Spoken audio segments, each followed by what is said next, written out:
the barn down. What a shot! All right, guys, we now welcome on a special guest, first Australian to play in the NHL, get a point in the NHL, play in the playoffs, and win a Stanley Cup. A guy who spent 6 years here, part of this Capitals organization with the Caps, Bears, and even the Stingrays for a little bit. Now in that Blues organization, the 2018 Stanley Cup champion, Nathan Walker. Man, what's going on? Welcome. Hey, not much. How you guys doing? Good, not too bad. So early morning for you, not really a late night for us, but yeah, the whole time Denver's. You're down in Australia right now, like I said. How is everything going down there with you guys right now compared to, I guess, here? Yeah, I mean, it's getting pretty good here. They're talking about opening up bars and restaurants the next week or so. But yeah, I think a lot of the Aussies have been doing the right thing. There's obviously been those few that are, breaking the law or whatever, breaking the rules. But for the most part, most people keep their distance, and most people have been staying inside, which is pretty good. Good, yes. I think it's the quickest way to get us back to normal and get us all being able to go back to bars and having a good time and get back to hockey. They're opening beaches up already over here. They're starting to open beaches up, so we'll see. We'll see if there's a wave or something. Yeah. Isn't the East Coast pretty bad though? Yeah, it's pretty bad. So I don't know why, but nobody's listening. I don't know why they're opening beaches up, but I mean, I guess it's probably more for Memorial Day coming up. They're just opening it up for the season so they can make their money. Yeah, for sure. Yeah, fair enough. Yep. Yeah, fair enough. So let's kind of get into some hockey here. Let's just kind of go from the start here. I mean, born in Wales, you moved to Australia when you're 2. I mean, to put it quite bluntly, I mean, how the hell do you get into hockey? Where do you find a stick? I mean, how do you get started in that sport?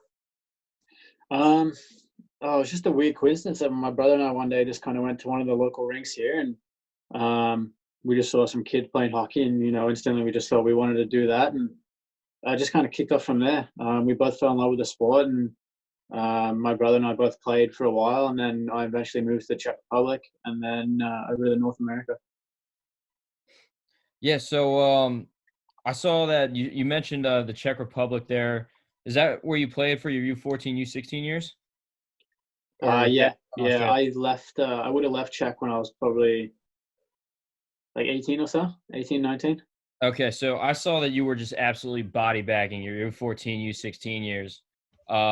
77 goals, 25 assists, 102 points in 14 games for a U14 season, and 69 points. Oh, back home in Australia.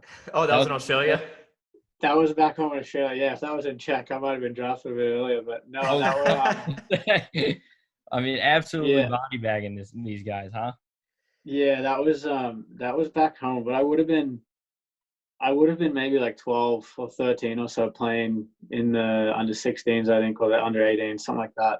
And you were and that was like one of the last years where I was like, if you really want to try and make a career out of it and try to go somewhere with hockey, then you probably got to get overseas. But yeah, I remember those years. They were funny. I think I'd play rugby in the morning, Saturday, Sunday morning rugby, and then I'd head over and play 3 games of hockey, whether it be under 13s and then 16s and then 18s all on the same night, 3 games in a row. And then, eventually playing U20s, I think was what I read, but I don't know if that's accurate or not. But absolutely. Yeah, I can't remember. I'd have to look at all the old school stat packs. So why Czech Republic? I mean, you pretty much played a majority of your career there before coming to North America. I mean, was it kind of one of the leagues that gave you an opportunity, but like why Czech over, say, like Sweden or one of the other European countries? Yeah, good question. There was a Slovakian coach here that coached us in the state team. And he had a couple contacts in that organization there in Czech, so he pretty much set up a tryout for me. Went there, had a week to, practice with the team and kind of see what I could bring and everything. And they were happy enough, and they signed me up. And then, I stayed there for 5 years or so. Okay. So, what was your first hockey experience in North America? I actually came and played inline hockey in the Can-Am Cup. It was in Ontario. I would have been 8 years old. That was the first time I went over there to play hockey. I played an inline tournament. I managed to get on with a team called the Chatham Rolling Cobras. Mm-hmm. And I played there for the weekend and played with them. And then it would have been 8 or so, but that was the first time I played hockey in North America. And it was actually for a North American team as well. Did you start off as an inline player, or did you start as an ice hockey player? An inline player. Yeah, I started skating on inline skates when I would have been 2 or 3, like just after I could walk. Yeah, that's how we got started here in Maryland. Maryland area, we just started on rollerblades, basically playing outside, and then there was an inline roller rink that we all just started a hockey league there, and that's how we got started. Yeah, it used to be really big back home. There used to be full-on leagues and big tournaments and everything like that. But I mean, there's so many rinks that have just been demolished just because of the governments, saying they're not bringing in enough money and all that kind of shit. So, you still play inline in the summers? No, I've wanted to. There's the World Inline Tournament that's usually around end of May or so, I think it is. I've always wanted to go. I've never really pulled the trigger to do it. But I mean, I got inline skates. I usually hop on them in the summer and do workouts and everything because it's a bit hard to get ice every day here. Right. So I usually grab the inline skates, head down to the little netball courts and skate the lines. I get some weird looks, but oh well, it is what it is. For sure. So let's kind of take it right to 2014. I mean, round 3, 89th pick overall by the Caps organization. Kind of take us through that experience for you. I mean, you get drafted in the NHL. I mean, first Australian to do so. I mean, what did that mean to you? I mean, and kind of take us through it. Yeah, that was huge. I mean, obviously 2 years before that was my actual draft year. And, there's some pretty positive feedback about, teams are pretty interested and all that kind of good shit and saying, it's looking positive and everything. So, I really thought that was going to be the year. Right. So once that didn't happen, I was like, oh shit, here we go. I'm going to have to go to school right now and all this stuff, get a proper job and everything. But yeah, then the next year rolled around and nothing really happened again. And I was like, yeah, all right, here we go. So then I think the year before, after that second year, I went back to Czech, but then went over to, after that second year, I went to Caps camp. And then ended up playing well enough in camp to get a deal with Hershey that first year. And then after that first year, that summer in 2014, I was just talking to my agent, and he seemed pretty confident that someone was going to take me after playing in the NHL already for a season. And sure enough, my name popped up, and we're actually watching it on a live stream. And for some reason, the connection wasn't the best, so it kind of buffered. It'd, do a few picks, and it would stop, and then all of a sudden it'd be another 20 picks later, and it would have been done. So I think it went to the 83rd pick or something, and then it kind of stopped. The stream stopped for a bit, and the next pick that we saw was like the 93rd or 94th or something like that. Mm-hmm. And we don't get great reception on the mobiles down home, so I didn't really get any messages then either. And then sure enough, the TV came back on, and we saw my name, and we were just going ape shit. It was insane. We were we didn't know what to think, but it was pretty cool. It's kind of crazy. So the first 2 years, I guess, go by, and you're kind of thinking, well, fuck, I guess I'm stuck. Not really stuck. I mean, you're like, I guess I'll go play the European professional hockey route instead of getting that crack at the NHL. And then boom, the Caps, you do, like I said, you do that good camp. Was there a specific team that you kind of would have been happy that you got drafted to, or a favorite team you had kind of growing up, or were you just happy with any team that was going to take you?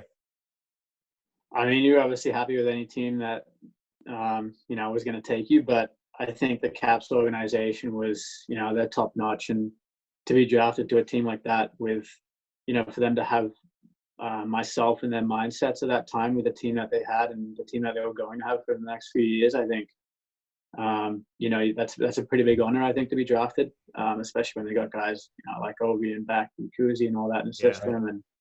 And that was really pretty special for myself.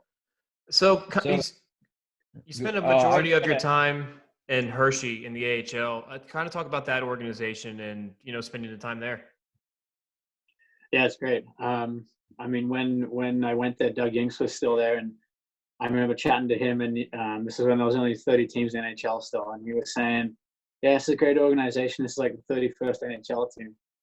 And this was the first conversation I had with him, and he was saying that. And I think from then on, you kind of get that feeling that, they want to make it feel like an NHL locker room and an NHL vibe and an NHL, the way they take care of you. And, Hershey's a top-notch organization. I think it feeds off Washington as well. I think they're both great organizations, and they work really well with each other. Go ahead, AB. Well, I was actually going to ask before that, did you, as a kid growing up, did you watch the NHL at all? Or were you able to watch the NHL?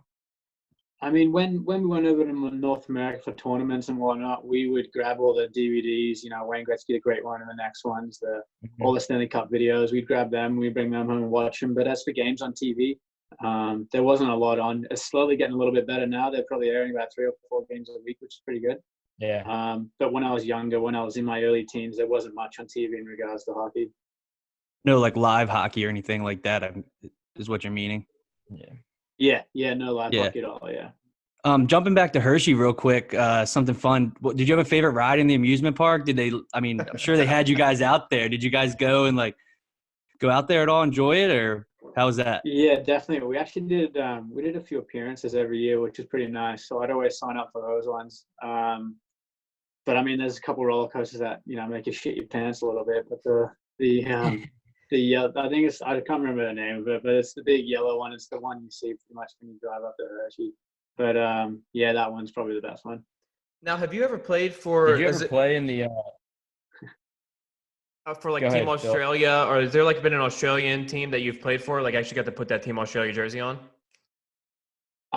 Yeah, I've played for Australia twice. In ice hockey and then a few times in inline hockey as well. When ice hockey it would have been 2000 and oh boy, it's gone back a bit. 2012 maybe. Right. 2012 or 2013. We played actually in Melbourne. There was a brand new rink they built here, and we hosted it. We were fortunate enough to win. I think it was Division 2B or something. So it's what it is. When's a win? Yeah, it is what it is. We're slowly working our way up, slowly but surely. But the next year we got promoted to Division 1B, I think, or something like that. And this is when games were slowly becoming televised with Poland and Netherlands and everything like that. And obviously some of the guys playing back home with it, you don't get that exposure where you see the big TV trucks outside and everything. So that was a really cool experience for a lot of the guys going into that, but we got absolutely pumped. Yeah, I know. It's kind of tough here too. The Australian Ice Hockey Association, we have to pay our own way to play in those national tournaments. So obviously it's tough to get the best players you can get for every tournament because, whether they have holidays booked or whatnot. But yeah, it's kind of tough to put our best team together, which is sad because I think we could really compete with that. We could really teeter-totter between that Division 1, and those lower tier European teams. But it is what it is. I mean, I can't see Australian hockey getting that much better quickly. Obviously, given the climate and the popularity of the sport, it's not up there, but it's slowly getting a little bit better, which is good. Sure, AB. So you are, just to be perfectly blunt about it, you're a smaller guy in the NHL. How's your game changed in terms of moving from the Czech League to the NHL to the AHL? Have you had to adjust your style of play from each league to the next, or basically making a lineup, going from one lineup to the other? How would you say your game has changed? Obviously the European game's a little bit different than the North American game. So I think once I transitioned over from that, I had to, it took me a while to figure that out and, kind of go from there. But as for the NHL lineup to the AHL lineup, being playing the AHL for a while now, you get that a little bit more of I don't want to say a little bit more of a leash, but you do have that little bit more of a leniency where if you were to make a mistake, it's not the end of the world. But obviously in the NHL, you're trying so hard to stay in that lineup and play so well that you don't want to make any mistakes. So I think, in the NHL things matter a little. I shouldn't say that. I shouldn't say they matter a bit more, but they just have that little bit more of an effect. If you do things wrong, there's probably more of a consequence than there would be in the AHL. Right, the little details are so important. That's it, yeah, for sure, yeah. Yeah, kind of jumping off from your style of game, a clip that I love from, I think it was preseason. We were playing the Montreal Canadiens, and somebody hits one of our defensemen, Hobbs. I think it was Andrew Shaw. Something happened with him and Beagle and you earlier in the shift. What was going through your mind going up to a guy like Andrew Shaw and kind of grabbing him to defend one of your boys? Well, I've known Hobbsy for a while now, and then obviously whenever someone on your team gets hurt or gets a bad hit taken, taking a bad hit, you always want to do something, whether it's fight the guy or let him know you're coming after him, kind of something like that. And I didn't actually see the hit, but I heard it, and then I looked over and I saw Hobbsy laying on the ice. So he knew obviously that it probably wasn't the best of hits. Right. So I skated over to shore, and obviously one thing led to another. I knew probably what was going to happen after that, but he's obviously been around the block. He knows what's going on. He knows how to handle himself. And Right. I'm just glad I didn't take one to the bloody temple. But other than that, it was all right. Yeah, I mean, it looked like you held your own there from what I saw. You got a couple cheap ones I saw from the back overreaching, but you did good. Yeah, especially He was against pumping up the crowd mid-fight too, I think. especially against a little rat like Andrew Shaw. Everyone wants to see that guy get beat up. Right. But yeah. okay, on to sure, the 2017-2018 season. You're placed on waivers by the Caps, picked up by Edmonton, placed back onto waivers, and picked up by the Caps. Just talk about how much of a roller coaster that season that was. I mean, then obviously we know what happens at the end of that season, but just talk about that entire season as a whole for your career and how much you had to travel. Yeah, I mean, you start from October 4, I think, was the beginning of the season, to June 20th or whenever it was when we finished. I made the team, and you're thinking, oh, this is unreal. I'm an NHLer. I've done it. I've made it. You get your first couple of games, and then you're slowly figuring out what it really takes to become an NHLer. It's not just making the overnight roster. It's not playing a few games. It's doing it night in and night out. And that was the biggest thing for me, thinking, all right, I'm here to, holy shit, I have to play way better in order to stay in this lineup. Right. And then, I got picked off for waivers with Edmonton, and figured, it's a new start, and kind of go from there. And things didn't pan out as well. But I mean, just the stress of having to move, and I had a car in DC. My wife was there with me. We had so much stuff. We had to pack so much stuff. Actually sold my car. When we went to Edmonton. So then in Edmonton, we got a rental car and had that for the 2-3 weeks I was there, and then came back to DC and totally forgot that I sold the car, and was like, holy shit, well, now I've got nothing to ride around in. Tried to call the same Where's my fucking guy back and buy it from him. Yeah, well, the payment just went through like 2 days friggin' earlier as well. Oh, wow. So I was like, fuck, I should have just held the payment off and just bloody left the car there. But so I had to deal with that. That wasn't that big of an issue, the car thing. But it was a bit of a roller coaster going from starting off in the NHL, and then obviously getting I don't want to say tossed around, but thrown to Edmonton, and then back, and then down to Hershey, and finishing the season out in Hershey, and then coming back up and doing what we did in the playoffs with the Caps. That was just such a roller coaster that whole season, but it was unreal. It was obviously the best experiences of my life, and hopefully there's more to come of that, but we'll see how we go. Yes, speaking of kind of the highest of highs, I mean, most NHL players' first playoff game is, round one, game one. Yours is game 6, elimination game on the road, Pittsburgh, a team we can never fucking beat, it seems like. I mean, you get tossed in the lineup due to some injuries. What's your emotion going into that game? I mean, how did you mentally prepare for that? Were you a little nervous? And how did the team also change their game plan around, the guys like you that they had to bring up to fill in the voids? Yeah. To be honest, I didn't really know I was playing until, the day of the game. We walked in, had pregame skate. My name was on there to play, but I figured I figured Backy was going to play, just because of the warrior he is. You'd think he would play, and obviously it was an injury where he couldn't. So come game time, I prepared like I would for a normal game, but come game time, my name's still up there and he's not playing. I'm thinking, holy fuck, all right, here we go. I haven't played a game in friggin' I don't know, however long it would have been, a month and a half or so. I've just been eating and working out, not really doing a whole lot.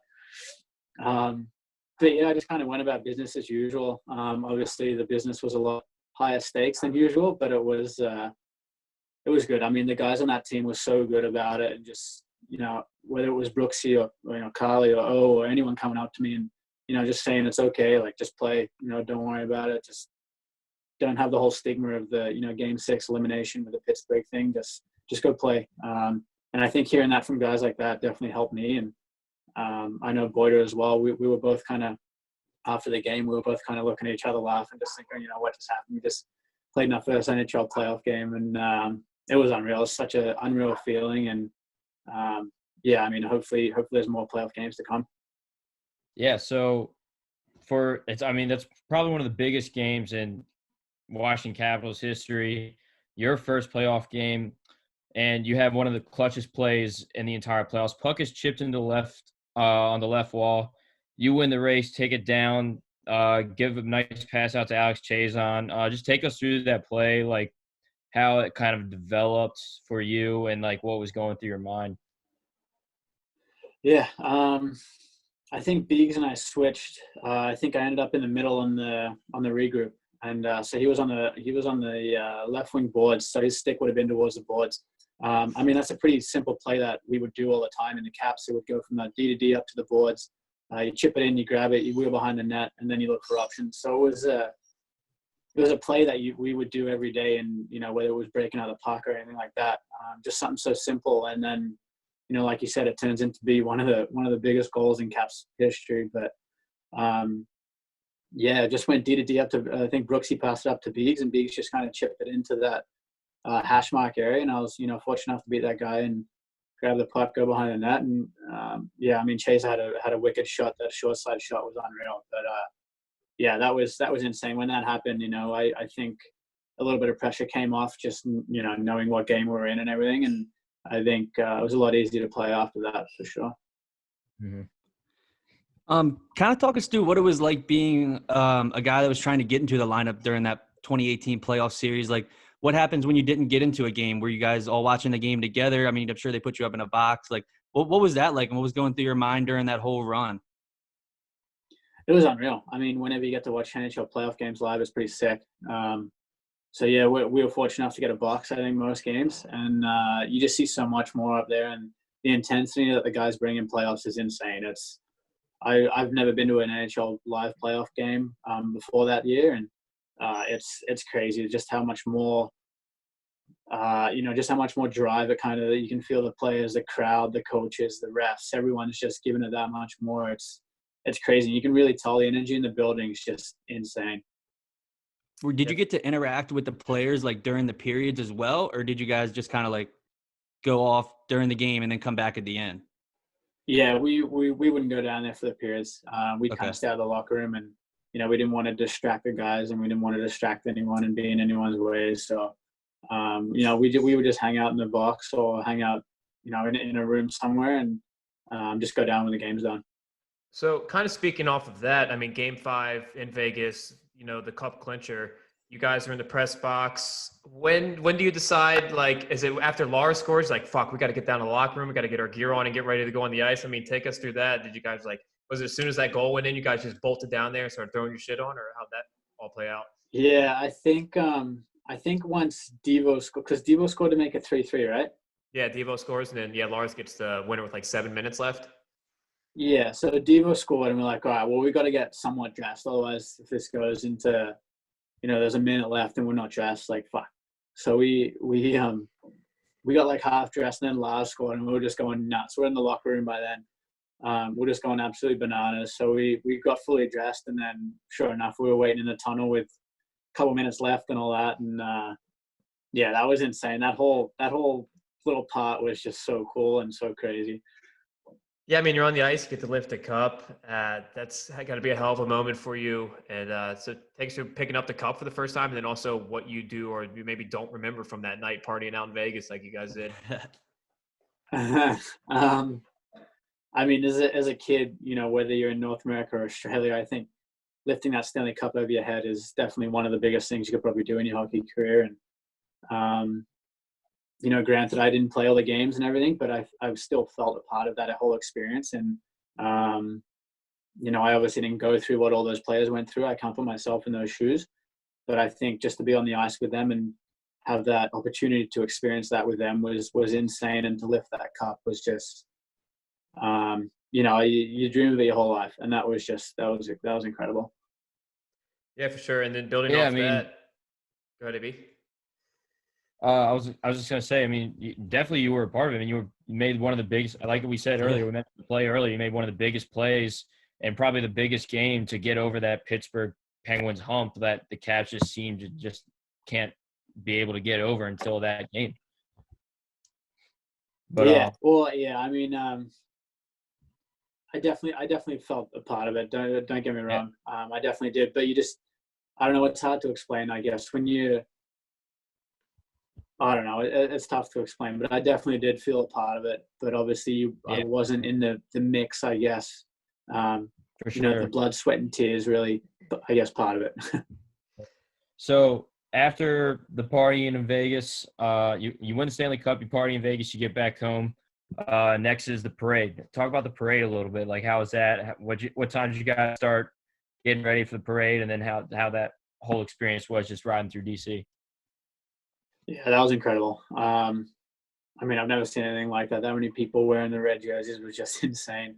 Yeah. The double-decker buses were sick. It was. I didn't expect it to be like that. I knew it was going to be a really big parade, but that was just so cool, and just it was insane. Like all that's something I'll cherish forever and remember forever. And when your name gets called on that stage and you actually go out and you're the only one on that stage and you're looking at it, however many thousands of people, that's insane. And that was incredible. And I'll remember that for the rest of my life. So talking about like good memories and all, I mean, before the parade, you guys went on that bender. It was kind of a shit show that entire week through DC. I mean, what were your favorite moments about that? Just going around bar hopping? Like, who was the drunkest guy on the team throughout that whole escapade, you think? I mean, that was sick too. There were a bunch of bars, and I mean, obviously it was all pretty public. Everyone kind of knew, but I think everyone was pretty good at that point. Yeah, I mean, you can't single anyone. I think everyone kind of partied to their max, and as they were in their ride too, they just won the cup. So I think everyone had a really good time with it all. He didn't want to single Jacob Vrana out, but I think Vrana had to win, right? He was the drunkest. Oh, I don't know. There was probably a few more guys, but I mean, getting the tattoo with the sleeve all the way up. Oh, that was hilarious. I actually asked him about that. He said he was trying to show his other tattoo off as well, but I'm not buying that. Nope. So, I mean, obviously, did you get a date with the cup? I didn't know, unfortunately. You did not? No, that would have been unreal, but no, unfortunately, I didn't. Did any of the guys invite you to any of their parties? Like, did you get that summer, like, I guess after the parade and all that, did you have interaction with the cup still, or was that kind of? I didn't know, so I came back home to Australia. Actually, Okay. Chandler Stevenson invited me to go to his cup day. I think I would have just gotten to DC when he had it. So I was in North America, but I didn't go over that. I didn't want to take that away from him. That was his time and his day. But he was kind enough and nice enough to invite me there. But I mean, him and I are really good buddies. So that I would have been pissed off if he didn't. Right. Nah, I I'm just gotcha. kidding. But So if you had your day, he invited me. would you have brought it back to Australia and just kind of done your day there? I think so. Yeah. I think it would have been really special for all the kids that are, might sound horrible, but they'll probably never get a chance to see it. Right. Which is sad. So that would have been really cool to bring it back here and take it to the rink and take it to my hockey shop that I go to all the time and have the kids come there and raise some money for, whether it would be gear for kids or kids that have a tough time getting gear. It would have been good. But yeah, no, it is what it is. But yeah, hopefully I just got to win it again and bring it back. So you said you went back to Australia during that time. How often do you go back to Australia, and do you train there? What is your kind of training situation like there? Yeah, whenever the season's done, my wife and I head back. Now we have a daughter, so it makes it a little bit more tougher. But we head back, and then usually here till late August or so, and then head back overseas. But I just train here by myself, whether it's at the gym or I'm in the midst of trying to do a home reno. So hopefully I can get a gym in there, and that way I can stay at home a bit more, spend some more time with the family, and just kind of see how that goes. And I guess one other thing I want to add to that is roller hockey big in Australia? Do you see a lot of people playing out there on the streets? It seems like to be with social media, it's kind of growing, but how is it down there? Yeah, I mean, it used to be really big here. I want to say maybe 15, 20 years ago, it used to be really big. And then, like I was saying to the guys before, the governments, I think, kind of came in and demolished a lot of the rinks because they, whether they weren't making money or the insurance money was a bit expensive or whatnot. But yeah, ice hockey kind of took off then, and I think now inline's slowly coming back, but it's not where it was before. But hopefully one day it can be.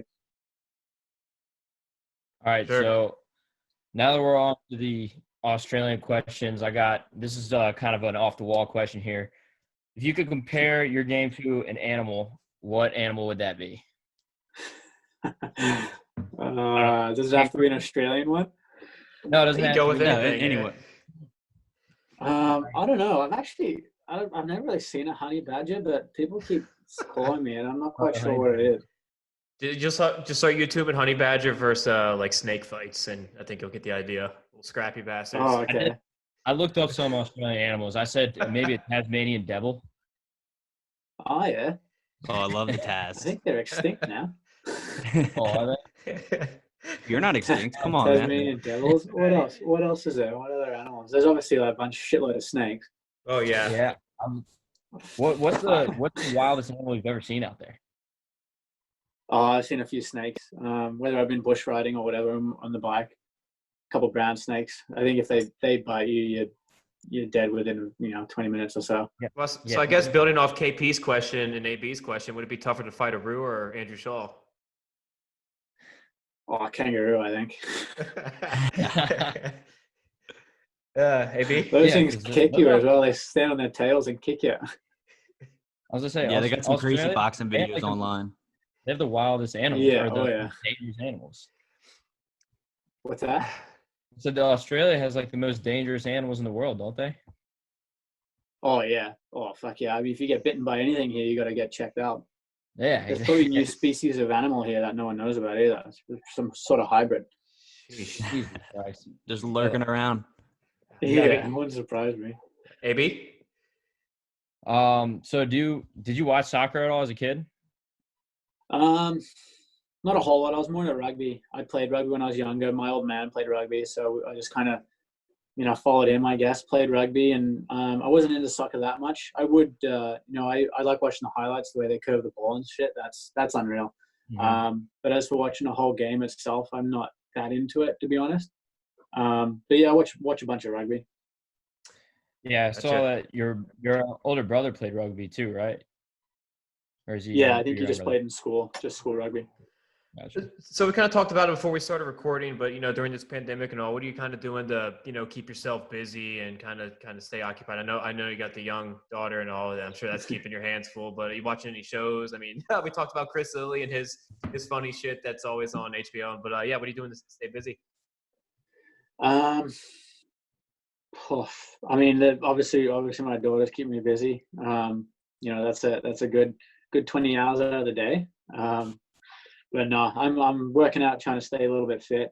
Obviously, coming into summer now, I'm going to take a bit of a break off and take a step away from it all and spend some time with the family, enjoy that side of things. Obviously, it's a bit tough with what's going on in the world right now, but I think Australia's been doing pretty well at it. So they're thinking of easing some of the restrictions, which would be nice. You can finally go out and get some friggin' avocado toast, which I've been craving, and a nice coffee. The breakfast and coffee here is unreal. It's top notch. It's got to be the best in the world for sure. Australian breakfast is the best in the world. I mean, what is it? Is this just the avocado toast and coffee, or is there anything special about it? Oh, it's just the way it's made. I think it's made with just pure love. It's unreal, but it's really good. So usually when my wife and I come home, we do a breakfast every morning out for the first 2 weeks or so. So we've actually saved some money, which is nice. But I mean, coffee's here like $5 each too, so that's a shitload of money over the course of a few weeks. Yeah, for sure. So breakfast down under, put it on the bucket list. Last question for me. I don't know if the guys have any more, but you're with the Blues organization now. I believe their AHL team was that San Antonio or the Rampage, or I believe they just got bought, right? Yeah, they got bought by Vegas. So I want to say. So, what is your current situation then? Do you guys stay with that team? But you have a contract with the Blues. I mean, how does that? Do you have any idea of how that's going to play out? I think the farm team has moved to Springfield. Okay, gotcha. So yeah, the St. Louis farm team will be in Springfield now, and then I think Vegas bought San Antonio, so that team will then be in wherever Vegas puts them. Gotcha. KPAB, got anything else? Yeah. No, that's it for me, man. Just really appreciate you coming on, taking your time out of your day. This is awesome. This was fun.